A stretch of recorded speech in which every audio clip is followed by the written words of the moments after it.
Yeah, 2019. It was just this euphoric sort of recovery from a 3,000 bottom, 3,500 bottom, and then in a very short, you know, run of things, I think that was highly manipulated short squeezing that got it up there, and then we had a plus token sort of scam billions of dollars, and they were dumping all their ill-gotten gains onto the market, and so 100,000, bitcoins were being dumped, maybe more.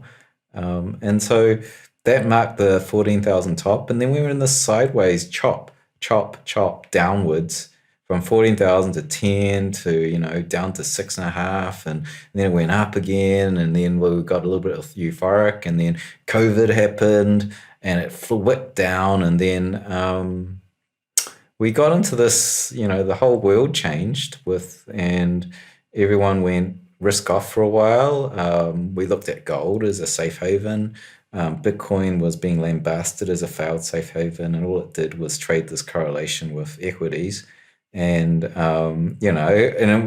it was kind of like now, right? It's like in this trapped sideways band where it's just trading this correlation of risk on, risk off from macro traders looking at traditional stocks. And, back in 2019 to 2020, like if you looked on chain what the investors were doing, they were accumulating, but you just couldn't see any impact on price because the price was really dictated by traders on the futures exchanges. And now that we're much more dominant in futures trading, particularly from institutions on these regulated or the regulated exchange, the CME, with huge volumes now going through it.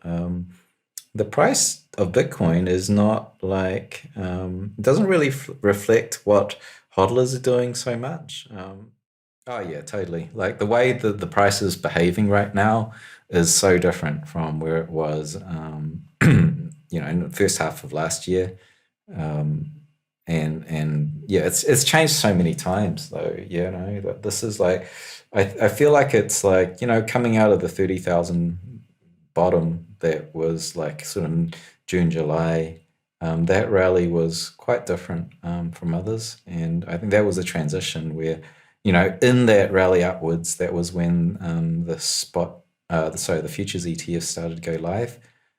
So, now this is just as my view on it, just seeing how the price is being impacted by in relation to what the futures are doing. Just looking at the two different movements, and it's like the weighting's gone towards the futures a lot more now. Um, and the only difference that I can account for it in between that time is you can buy Bitcoin. Retail can buy Bitcoin on Square Cash App, right? On Mm. Kraken, Gemini, Coinbase, Binance, any exchange you can buy it on. There's no need for an ETF. The only interface into, like the argument for ETFs is to it's easy access for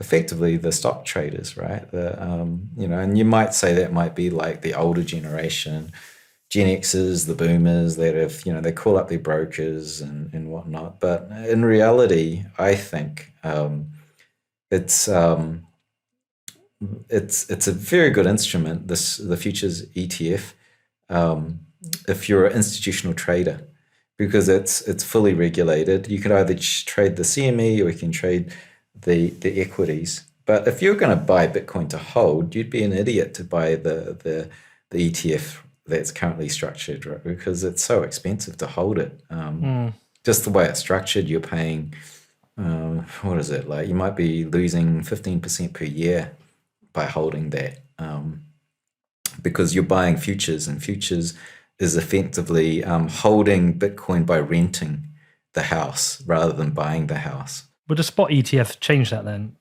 Yeah, it's a lot better. Like the rent you pay on that might be 0.5% instead of like 15% per year. Not if the past repeats, right? Every time we've seen long-term holders holding most of the coins, it's structurally set up for it to run upwards. Bear markets happen when everyone who's holding the coins are noobs. And when you say like long term versus noobs, it's basically how long are those coins been aged in a wallet. So if you look across all the wallets on on the blockchain, and you go, look, what's how old are these coins before they move? How long have they been sitting in these wallets? It goes through cycles, and these tight cycles where um, most of the coins have been sitting there for more than 5 months. It's a very strong setup, which is what we've got now. It's at peak levels of these coins. The coins across all of the network have been sitting there, most of them, for more than 5 months. And people who do that, they've held on for 5 months. They're not selling. They're not selling at a loss. They will sell when there's profit to be had, and you'll see that whenever it breaks out of like all-time highs and does a really strong rally, those guys that have been holding for 5 months start to take the money, and they take cash that's available. They cash out, they take the profit, and eventually new guys that are coming in to buy the rally, they're the new guys, and they want to get rich too. They're the bag holders. And they're they're the bag holders. But what typically happens is it's very vulnerable to a bear market because some of them sell, right? They sell. Like the 2018 bear was at peak new guys holding the coins. And the cycle repeats. Those new guys either sell, or the ones that don't become hardened hodlers, and they sell on the next rally when it goes even higher. So it's just like old hands are out, new hands become old hands, and it's just back and forth. And even that statement, it's like it was based on an old dynamic where we were a 4-year cycle, you'd be in the bull again. Whereas I don't think that holds true anymore. But yeah, certainly long term is the way, because if you're holding, you're immune to being squeezed out of the trade.